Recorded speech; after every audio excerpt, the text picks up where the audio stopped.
మేము అన్నిటికీ ప్రజలకు ఏం చేయడానికైనా సిద్ధంగా ఉంటాము, మేము ప్రజలకు మేలు జరగడానికి అన్ని రకాలుగా సిద్ధంగా ఉంటాం అనేది నేను ముఖ్యమంత్రి రేవంత్ రెడ్డి గారి యొక్క అభిప్రాయం. యాక్చువల్గా ఆ కోణంలోనే బహుశా మేము ప్రజల కోసం మేము ఏదంటే చేయడానికి సిద్ధంగా ఉన్నాము, మీరు ప్రజల కోసం మీరు మరి రెడీ ఉన్నారా ఏమైనా చేయడానికి అని అంటే బహుశా ఈయన హరీష్ రావు గారు మేము రక్తమైనా చిందిస్తాము అని ఆయన ఈరోజు అన్నమాట. దాని కౌంటర్గా నేనేమంటున్నా అంటే కాంగ్రెస్ పార్టీకి, కాంగ్రెస్ ముఖ్యమంత్రికి, కాంగ్రెస్ పార్టీకి మాకు మేము ఒక మాట అంటే మాట నిలబెట్టుకోవడము, ఒక మాట అంటే మాటకు ముందుకు పోవడము, లేదా ఇది కాంగ్రెస్ యొక్క సంస్కృతి, రాజకీయ సంస్కృతి. ఇది ఇక్కడ టీఆర్ఎస్ పార్టీ అదే బీఆర్ఎస్ పార్టీ హరీష్ రావు రాజకీయ వాళ్ళ సంస్కృతి ఏంటంటే వాళ్ళు ఏది చెప్తే అది నిలబెట్టుకోరు వాళ్ళు. దానికి ఉదాహరణ ఏంటంటే మేము రక్తాన్ని చిందియడానికైనా రక్తాన్ని ధారపోవడానికైనా మా దగ్గర ఎన్ని బాటలు ఉంటే అన్ని బాటలు రక్తం ఇస్తామని హరీష్ రావు అన్న అది అనడానికి పనిచేస్తుంది, కానీ దాన్ని అమలు చేసే ఒక ధైర్యము శక్తి హరీష్ రావు గారికి లేదు. ఉదాహరణ తెలంగాణ ఉద్యమం peak peak peak peak time నడుస్తుంది. రాష్ట్ర విభజన జరగాలని అనేక మంది ఆత్మహత్యలు, యువకులు ఆత్మహత్య బలిదానాలు అవుతున్నారు. అప్పుడు ఆ సందర్భంలో ఆయనకి ఏమనిపించిందో హరీష్ రావు గారికి, అరే అందరూ చేస్తున్నారు, నేను కూడా పెట్రోల్ పోసుకొని ఏదైనా ట్రై చేస్తామని ట్రై చేశాను.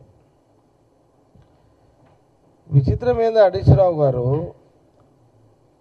అందరూ ఆత్మహత్య చేసుకుంటున్నారు కదా, నేను కూడా చేసుకుందామని ప్రకటన చేసాడు. సిద్దిపేట పోయిండు, పెట్రోల్ డబ్బా వెంబడి ఉన్నది, పెట్రోల్ పోసుకున్నాడు.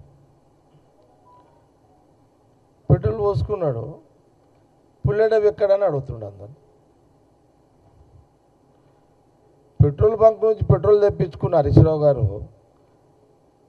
పుల్లెడవి తెచ్చుకోవాలనే ఒక ఆలోచన ఉండదా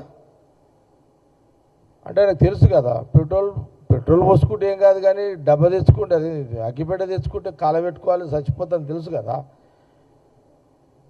ఇది తెలంగాణ ప్రజలు, తెలంగాణ యువకులు కూడా కొంత ఆలోచన చేయండి కదా, మీడియా కూడా ఆలోచన చేయండి దీని మీద.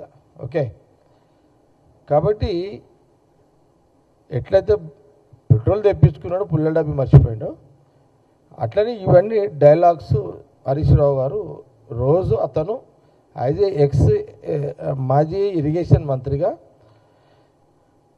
ముఖ్యమంత్రి రేవంత్ రెడ్డి గారు తెలంగాణ రైతుల ప్రజల కోసం వాళ్ళు చేసిన తప్పులను ఎండగట్టే క్రమంలో ఉత్తమ్ రెడ్డి గారు వీళ్ళిద్దరు రోజు అధికారికంగా ప్రజలకు చెప్పే ప్రయత్నం చేస్తున్న క్రమంలో దాన్ని డైవర్షన్ చేసుకోవడానికి, అందులో నుంచి తప్పించుకోవడానికి హరీష్ రావు గారు ఈ కొత్త డెలివరీ చాలా స్పష్టంగా ఆయన ధైర్యం ఏంది, ఆయన సాహసం ఏంది అనేది కాంగ్రెస్ పార్టీకి తెలుసు, తెలంగాణ ప్రజలు కూడా తెలవాలని నేను ఒకసారి రిమైండ్ చేస్తున్నా. నంబర్ 1. నంబర్ 2 ఏంటిది ఆయన వర్షన్ ఈరోజు. ఇప్పుడు నింద వేయాలంటే మస్తు వేయొచ్చు, ఇప్పుడు మీకు నచ్చిన వాళ్ళంతా సైకోళ్ళు అంటే ఎట్లయితుంది? అది తెలంగాణ ప్రజల మాట కాదు, తెలంగాణ ప్రజలకు స్పష్టత ఉంది. ఇప్పుడు హరీష్ రావు గారు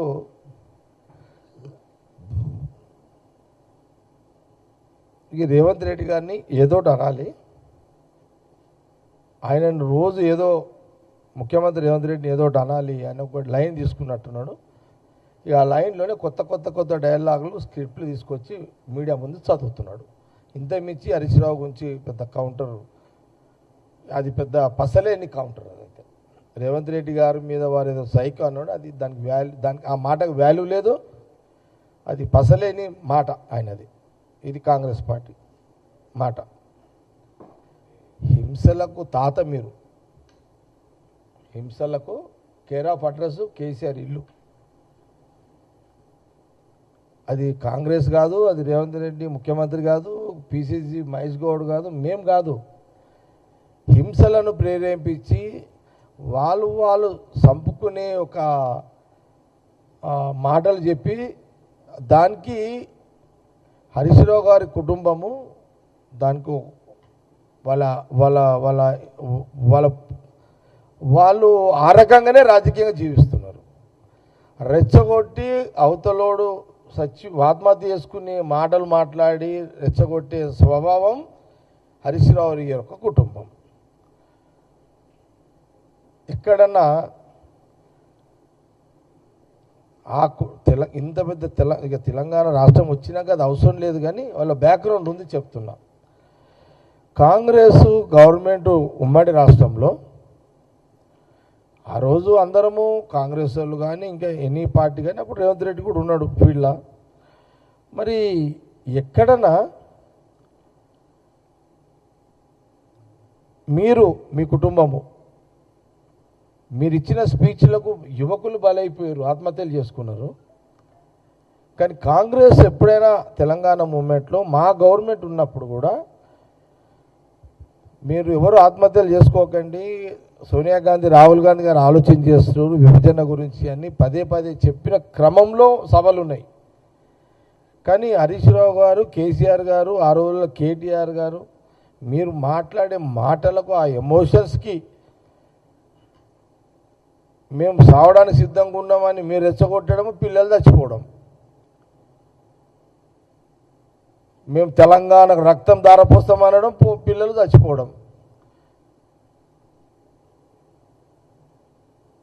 తెలంగాణ కోసం నా ఫ్యామిలీ మొత్తం బలిదానం అవుతామనడం, పిల్లలు చచ్చిపోవడం, ఇదే కదా జరిగింది. మీ స్పీచ్లకు తెలంగాణ యువకులు చచ్చిపోయారు, కానీ మీ కుటుంబంలో కొడుకు కానీ బామ్మర్ది కానీ లేకపోతే మేనల్లుడు కానీ లేకపోతే కూతురు కానీ ఎవరన్నా అయ్యిర్రా? అది మీరు ఇది కూడా తెలంగాణ ప్రజలు ఆలోచించేయండి.